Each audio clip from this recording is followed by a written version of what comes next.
Perfecto, ahora sí. Buenas tardes a todos, muchas gracias por acompañarnos en la tarde de hoy. Hoy tenemos un invitado muy especial y es el señor Gerardo Corrales, quien es economista de la Universidad de Costa Rica, cuenta con un máster de finanzas y banca con mención de el INCAE. Adicionalmente cuenta con una vasta experiencia en el sector bancario. Se desempeñó 26 años en este sector y 16 de ellos fue vicepresidente eh, ejecutivo de BAC Credomatic y actualmente se desempeña como gerente de diversas empresas tanto en Centroamérica y específicamente en Costa Rica. Fue el ejecutivo del año nombrado por la Cámara de Comercio de Costa Rica en el año 2014 y también fue nombrado como el gerente del año por el financiero en el año 2014. Muchísimas gracias, señor Gerardo, por acompañarnos en la tarde de hoy. Es un gusto tenerlo hoy con nosotros. Gracias a ustedes por esta oportunidad, Silvia, y estoy a sus órdenes. Muchas gracias.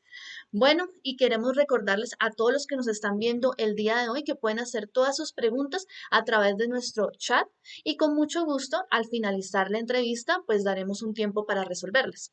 Adicionalmente quiero invitarlos desde ya a nuestro evento de fin de año que se realizará el 17, 18 y 19 de noviembre, donde participará como speaker principal el señor Gerardo. Ustedes saben que si aún no tienen el código de descuento, pueden solicitarlo ya mismo a nuestros asesores comerciales y con mucho gusto les darán este código para que puedan ingresar totalmente gratis al evento desde el 17 de noviembre, donde nos acompañará el señor Gerardo. Bueno, ahora sí, muchas gracias nuevamente por acompañarnos y quisiéramos empezar a hablar sobre el tema de las asociaciones solidaristas. Después de un año y medio más o menos de pandemia, ¿en qué estado se encuentran estas asociaciones? ¿Cuál ha sido el efecto en temas financieros que ha podido tener este gremio?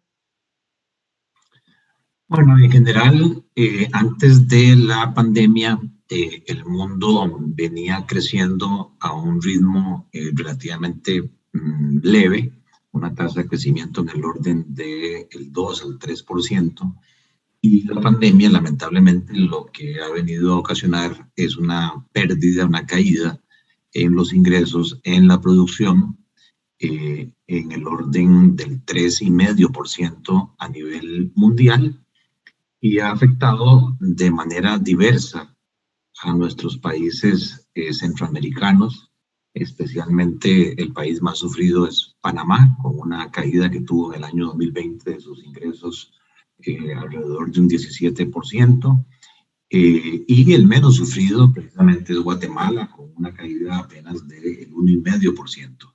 Pero en general, todos los países del mundo, a excepción de China, sufrieron una caída de su producción. Y la consecuencia inmediata de todo esto es que las funciones de producción, que se llama las actividades productivas, las empresas utilizan insumos de producción, y uno de esos insumos más importantes es el factor trabajo. Y lamentablemente, pues, se ha sufrido en los distintos países a través de reducciones de jornadas laborales, o sea, la gente trabajando menos de lo que podría trabajar con tal de no ser despedidos, o incluso, como fue el caso de Costa Rica, acá alrededor de 100,000 personas se les ha suspendido su contrato laboral. ¿Eso qué quiere decir? Bueno, que no reciben salario. Las tasas de desempleo en ese sentido se han visto amplificadas. Históricamente estamos viendo niveles de desempleo muy altos, lo mismo que tasas de subempleo. Y eso pues afecta al solidarismo, porque hay que recordar que la fuente principal del solidarismo son los ahorros que provienen de porcentajes que se capturan automáticamente de los salarios.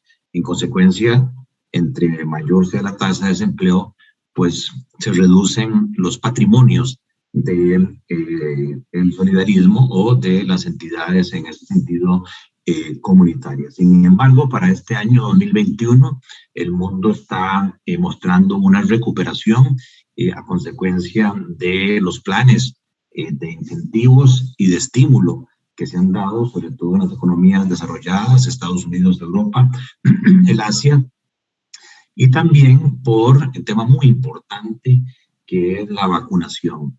El poder lograr que el mayor porcentaje de nuestras poblaciones sea vacunada contra la pandemia para lograr lo que se llama técnicamente la inmunidad de rebaño y con eso empezar a liberar una serie de restricciones de movilidad, de restricciones comerciales, de libertad de tránsito, que nos permitirían reactivar la actividad económica. De hecho, ayer el Fondo Monetario Internacional, a propósito, presentó sus proyecciones de crecimiento y de manera inédita están estableciendo que el mundo este 2021 va a crecer 5.9%, que los Estados Unidos van a crecer 6% y que Centroamérica va a crecer 7.7%, siendo ahora el líder de recuperación Panamá. Le sigue República Dominicana con una tasa de crecimiento de casi el 10%, tenemos El Salvador con un 9%, el caso de Guatemala al 5.5%, Nicaragua 5%, Honduras 4.9% y el caso de Costa Rica 3.9%. ¿Qué significa eso? Bueno, que en el tanto en que haya recuperación económica, hay más movimiento, hay más ventas, los empresarios empiezan a ver cómo sus inventarios se empiezan a vender y se ven en la necesidad de contratar más fuerza de trabajo y con eso automáticamente el solidarismo vuelve a recuperar su captación de recursos patrimoniales, que yo creo que la coyuntura que se pasó fue dura, ¿verdad? En el sentido de que al haber desempleo, pues también la morosidad de los portafolios de crédito se vio incrementada, pero el solidarismo siempre se ha caracterizado por tener una base patrimonial muy amplia, muy sólida, lo que llamamos técnicamente una suficiencia patrimonial y una gestión conservadora de sus portafolios crediticios que le han hecho, por lo menos en ese sentido, minimizar los impactos negativos de la pandemia. Correcto. Entonces, en ese sentido, todo lo que usted nos ha comentado, ¿cuál es el mayor reto en temas financieros para las instituciones solidaristas tienen que enfrentar en este momento? Yo diría que el solidarismo no escapa a los retos que todas las entidades financieras estamos viviendo en este mundo que algunos llaman post-normal. Vamos a ver, la actividad financiera en general se caracteriza por un manejo de recursos que se mantienen invertidos en el negocio, conocidos como los activos. Entonces es muy importante para el solidarismo en estas situaciones poder manejar la liquidez del negocio, tal que no haya problemas de no poder atender las obligaciones o los vencimientos de sus captaciones. Y lo otro es administrar el portafolio de crédito, la mezcla del portafolio de crédito, que es el principal activo productivo que genera rendimientos, buscar una mezcla balanceada en términos de créditos hipotecarios, créditos personales, créditos de tarjetas de crédito de consumo, sobre todo para ayudarle a las personas en este momento que tienen problemas de liquidez, problemas de flujo de caja, y también implica una gestión importante del lado derecho del balance, que son los pasivos y el patrimonio, especialmente tratar de abaratar el costo de fondos, mejorar la mezcla de captación hacia productos de ahorro más baratos que nos permitan sostener el margen financiero. Una gestión muy importante de la cartera de crédito en cuanto a que hay un porcentaje que ha sufrido las consecuencias, como decíamos, y los niveles de provisión para morosidad, para incobrables, se han visto incrementados. Y el otro elemento fundamental es la eficiencia operativa. ¿Cómo se logra producir lo mismo con menos recursos o producir más con los mismos recursos? Y eso implica entonces el gran reto al que se está sometiendo todo el mundo financiero, que es la transformación de un medio de distribución de un solo canal, que eran las sucursales tradicionales de ladrillo y cemento que llaman los americanos, donde el costo de cada transacción es muy caro, o sea, cuando uno suma lo que una sucursal significa en términos de salarios, agua, luz, teléfono, alquileres, y lo divide entre el total de transacciones que se hacen en esas sucursales, el costo de cada transacción es muy alto, $2, $3, y hoy la tecnología, las disrupciones que se llaman tecnológicas, la cuarta revolución industrial, le permite a las empresas transformarse digitalmente. Pero esto no es un tema solamente del área de tecnología, del solidarismo, de las cooperativas, sino que es un tema que involucra a la junta directiva del solidarismo, que involucra a la gerencia, que involucra al personal. Es un tema de cambio de cultura para poder automatizar procesos, para poder utilizar todas estas herramientas que se llaman de inteligencia artificial o análisis de grandes datos, para poder hacer modelos de comportamiento de consumo, para poder hacer mejores modelos de selección del riesgo de crédito, para poder minimizar el uso de papelería o procedimientos manuales, para poder ofrecer tiempos de respuesta más cortos, tanto en cuanto a que si el crédito es aprobado o no es aprobado, tanto en cuanto a cuántos minutos duro abriendo una cuenta de ahorro o una cuenta corriente, tanto como cuánto duro en decirle al cliente ya su desembolso está listo. Es más, se lo desembolso en una tarjeta de débito para que usted de una vez pueda hacer sus compras y eso constituye a su vez una nueva fuente de ingresos para el solidarismo. En fin, es un reto de innovación. La pandemia, dentro de las cosas buenas que trajo, es que esta transformación digital ya venía antes de la pandemia, pero ahora con la virtualización y la oferta de estas plataformas virtuales, una de las cuales estamos utilizando en este momento, como lo es el Zoom, o a través de los teléfonos celulares, donde ya en Centroamérica incluso hay más teléfonos celulares circulando que población, incluso hay países con 2 teléfonos celulares por cada persona. Y la otra cosa muy importante, donde las nuevas generaciones, digamos las que nacieron después del año 80 en Centroamérica, ya superan el 60% de la población. Son lo que se llama las generaciones millennials o las generaciones centennials, en el sentido de que nacieron en la nube. No es que estén en la nube, sino que tecnológicamente ya ellos nacieron con los celulares, nacieron con las computadoras. Y entonces a esa gente es una gente que no va a la sucursal, es una gente que no está acostumbrada a esperar, es una gente, un consumidor que todo lo quiere ya y lo quiere de manera virtual. Y eso implica entonces, desde el punto de vista del solidarismo, un reto para transformar los procesos, para ofrecer aplicaciones.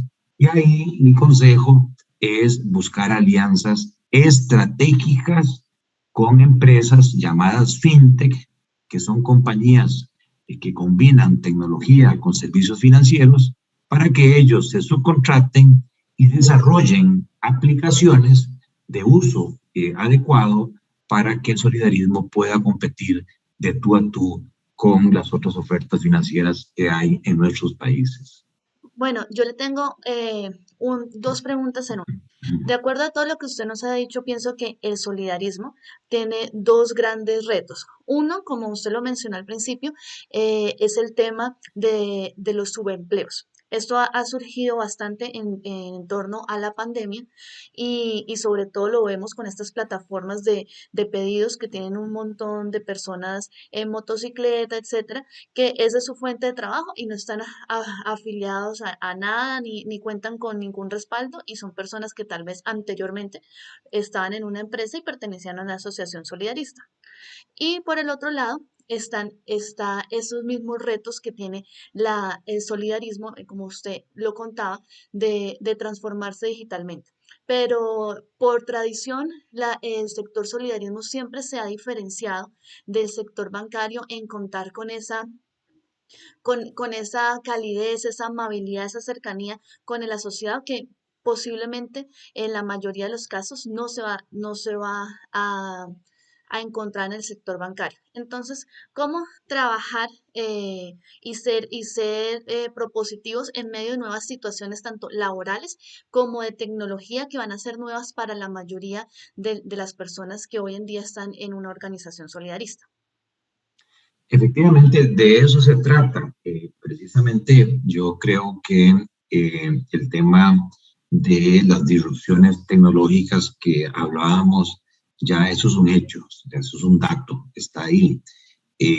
Pero la decisión de transformar mi organización hacia estos servicios digitales, eso no es un dato, es una decisión que debe ser tomada al máximo nivel de las autoridades del solidarismo.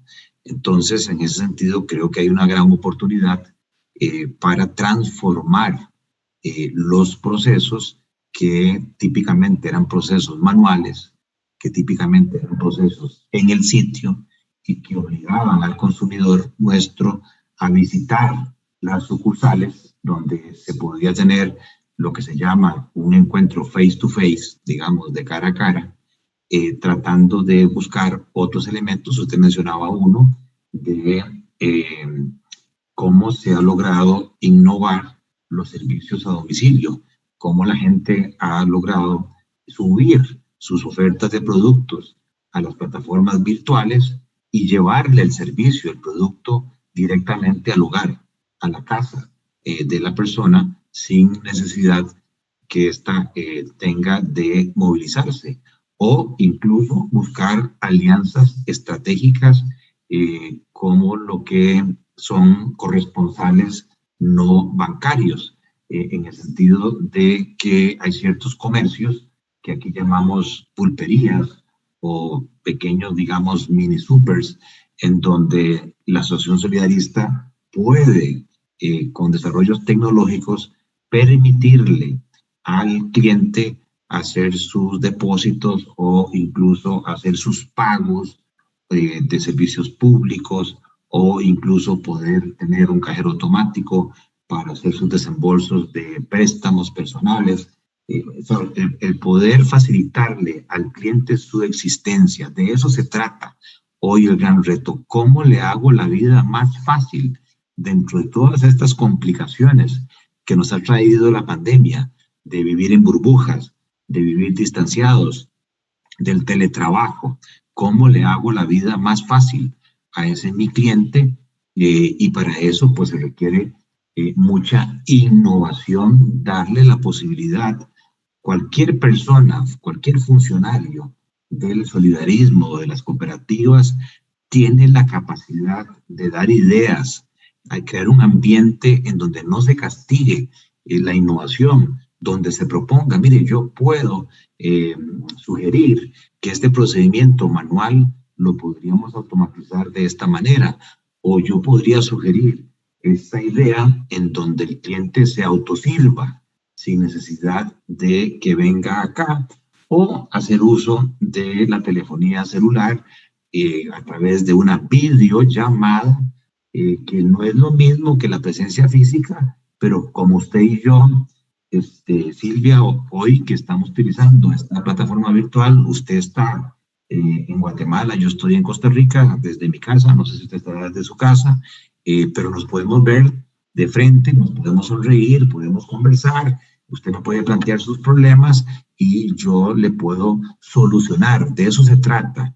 Nuestro cliente sigue teniendo los mismos problemas financieros que tenía antes de la pandemia, ya sea de ahorro, ya sea de crédito, ya sea de pagos, ya sea de transferencias, y yo puedo, a través de webinars, que se llama seminarios virtuales, reunir a mis clientes, traer expertos en estas plataformas y explicarle al cliente cómo hacer uso de estas nuevas herramientas que tienen la gran ventaja, decíamos, para la entidad financiera, que reduce sus costos operativos, y desde el punto de vista del cliente, que le facilita su contacto y que al reducirse los costos operativos de la entidad también le permite al cliente tener acceso a tasas de interés mejores, ya sea de ahorro o tasas de interés de créditos. Muchas veces, y usted que es un experto en las finanzas, muchas veces las personas que están a cargo de hacer la transformación digital en una organización, pues ven la tecnología como un gasto. ¿Por qué? Porque normalmente pues quieren buscar no tanto calidad, sino precio, y a la final pues la transformación digital no se da. ¿Qué le podría usted decir a ellos cuando tienen como filosofía el ahorro, más no ver el tema de la inversión? Claro, se trata de una visión de sacrificar, como usted dice, utilidades de corto plazo por utilidades de largo plazo. Efectivamente, más que un gasto, hay que hacer una inversión importante al inicio, pero eso me va a garantizar no solamente el poder satisfacer las necesidades de mis clientes de manera digital, sino que es una obligación. O sea, aquella entidad financiera, sinceramente, que no se transforme, para mí en el futuro inmediato solo van a haber dos tipos de entidades financieras: aquellas que están digitalizadas, las rápidas y las ágiles, y las entidades financieras que lamentablemente continúan con sus sistemas legacy, que se llama, con procedimientos de tipo manual, y con una lentitud en sus tiempos de respuesta, donde la probabilidad de esas entidades de sobrevivir en el largo plazo es mínima. De tal manera de que lo que está en juego hoy es la sobrevivencia. Entonces, aquella entidad que, buscando un ahorro de corto plazo, no haga las inversiones tecnológicas, pero además no se preocupe por hacer un cambio cultural de la organización que va más allá del área tecnológica, que involucra a todos los departamentos: el departamento de finanzas, el departamento de crédito, el departamento de recursos humanos, la junta directiva, la gerencia general, el personal de sucursales. Todos tienen que cambiar culturalmente a un mundo de rapidez, a un mundo en donde los tiempos de respuesta ya no son de días, meses, semanas, sino que ahora en los mercados financieros desarrollados el cliente tiene soluciones prácticamente en minutos. Y le doy un ejemplo.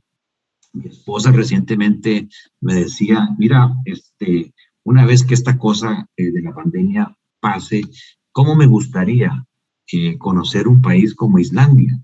Y entró un par de minutos a Google y se puso ahí a googlear, como decimos, y puso Islandia. Estuvo unos 5 o 10 minutos navegando por Google, y como a los 15 minutos le empezaron a llegar a su teléfono celular y a su correo electrónico ofertas de viajes y de sitios turísticos en Islandia. ¿Por qué? Porque Google está haciendo uso de la data, está haciendo un uso inteligente de los datos. Nosotros como cooperativas, como solidarismo, también tenemos eso. Nuestros sistemas de información, las POS, los celulares, acumulan datos. Pero si yo esos datos no los utilizo, como dicen los americanos, basura le meto al sistema y lo que sale también es basura. Pero si yo tengo un uso inteligente, lo que se llama un área de inteligencia de negocio, haciendo big data, análisis, segmentando la población, haciendo propuestas de valor casi que hechas a la medida, mi cliente va a tener un efecto wow. Va a decir: aquí sí me conocen, aquí sí saben quién soy yo. Y en eso creo yo que el solidarismo y las cooperativas en general tienen una ventaja, porque los bancos nuestros son cada vez más grandes, se han ido consolidando, y lamentablemente entre más grande se es, ese trato personalizado que usted decía que ha sido una ventaja del solidarismo se pierde. Mientras que, por el contrario, yo creo que si uno mantiene esa cultura de trato personalizado, de conocimiento del cliente, y usa las sinergias tecnológicas, eso es lo que se llama un ganar-ganar. Es un win-win para la sostenibilidad del negocio en el largo plazo. Bueno, don Gerardo, aquí tenemos nuestra primera pregunta. Dice Kiboni Poiser, ¿cómo analizar un proyecto que no funcionó, que fracasó? Esos proyectos que son para gerencias, pero que el componente principal es la tecnología. cómo analizarlo para poder saber qué variables fueron asertivas y cuáles no, y no únicamente llegar a la conclusión que financieramente fue un fracaso. Sí, bueno, eso es parte de lo que yo les mencionaba del tema del cambio cultural. O sea, si dentro de las organizaciones, como ha sido tradicional, no se permite errar, no se permite el error, ¿verdad? No se permite de que como seres humanos haya fallas, ¿verdad? Entonces eso va a generar una cultura de temor.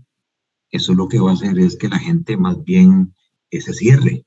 El ser humano en ese sentido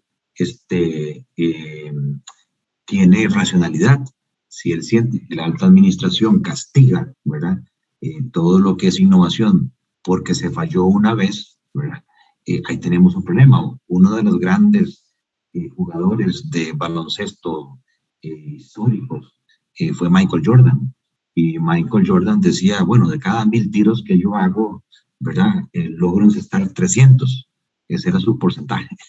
No quiero decir con esto que a nivel de nuestras empresas vamos a hacer 1000 inversiones y de esas 1000 inversiones 300 van a ser buenas. No, no, no. Siempre hay que tratar de aumentar la efectividad, el éxito, sobre todo de que los márgenes de intermediación son cada vez menores, ¿verdad? Y no podemos estar dándonos el lujo de perder mucho dinero, pero para eso hay pruebas piloto, para eso hay lo que se llama sandboxes, o sea, lugares en miniatura como para probar un lanzamiento antes de hacerlo masivo y con eso garantizarse el éxito o bien buscar, como les decía, outsourcing, no creer que lo sabemos todo, sino buscar alianzas estratégicas con proveedores y ahora estas tecnologías incluso permiten que uno pueda forjar alianzas no solamente con desarrolladores europeos, estadounidenses, que muchas veces no tienen nuestra cultura, sino que en experiencia nosotros en BAC, que fue mi última gestión en Costa Rica, formamos alianzas con proveedores tecnológicos de Argentina, de Colombia, de Brasil, muy, muy buenas, que nos permitieron adelantar, por decirlo así, a agilizar todo lo que era el lanzamiento, el time to market, que se llama, de nuevos desarrollos tecnológicos y dejarnos in-house los temas regulatorios o los temas que realmente eran el core, ¿verdad? Digamos, la esencia del negocio, como la Coca-Cola, yo no suelto la receta, pero sí, digamos, una serie de aplicaciones que le facilitan el acceso, el contacto, calculadoras financieras, facilidades de firma digital u otros, no hay necesidad de que mi gente a lo interno conozca, sino que yo puedo hacer su contratación de esos servicios. Perfecto. Y para terminar, don Gerardo, ¿cuál es su proyección? ¿Cuál cree que es la proyección de las organizaciones solidaristas después de esta pandemia? Bueno, yo creo que el solidarismo es una herramienta exitosa en el sentido de que es una alianza estratégica entre patronos y colaboradores. Y ese modelo de relación se mantiene, ya sea bajo pandemia o pospandemia. Vamos a seguir teniendo relaciones patrono-colaborador. Tal vez se va a reducir la cantidad de trabajadores, digamos, en oficinas, porque los patronos han visto de que pueden ser más eficientes utilizando el teletrabajo, pero siempre va a existir una relación de servicios profesionales o de outsourcing y lo que usted también decía, aunque se trate de trabajadores informales, que en el caso de Costa Rica ya asciende prácticamente de los 2 millones de ocupados, la mitad está en la informalidad, ellos mismos van creando asociaciones o agrupaciones que también sería interesante empezar a buscar esquemas novedosos para afiliar a ese tipo de personas dentro del esquema del solidarismo. Entonces yo creo que el objetivo social y de apoyo al trabajador para cubrir sus requerimientos básicos de habitación, de transporte, de salud, de entretenimiento, de desarrollo profesional va a seguir estando ahí y que el periodismo es una herramienta que le puede dar al trabajador no solamente al menor costo en comparación con otras alternativas financieras, sino, como usted decía, con una relación más cálida porque yo te conozco, yo tengo datos tuyos que son superiores a la data que tienen competidores como los bancos o las financieras. Muchísimas gracias, señor Corrales, por el tiempo que nos ha dado el día de hoy. Recuerden todos ustedes que van a poder participar de nuestro evento donde está como speaker principal Gerardo Corrales, participando en el evento que se va a realizar el próximo 17, 18 y 19 de noviembre. Si ustedes aún no tienen el cupón de descuento, por favor lo pueden solicitar a su asesor de servicios. Y bueno, como dijo nuestro invitado de hoy, lo más importante es la tecnología. Y recuerden que en CIFCO contamos con un producto especializado para todas las asociaciones solidaristas. Y bueno, muchas gracias por participar en esta tarde de hoy. Los vemos pronto. Muchas gracias.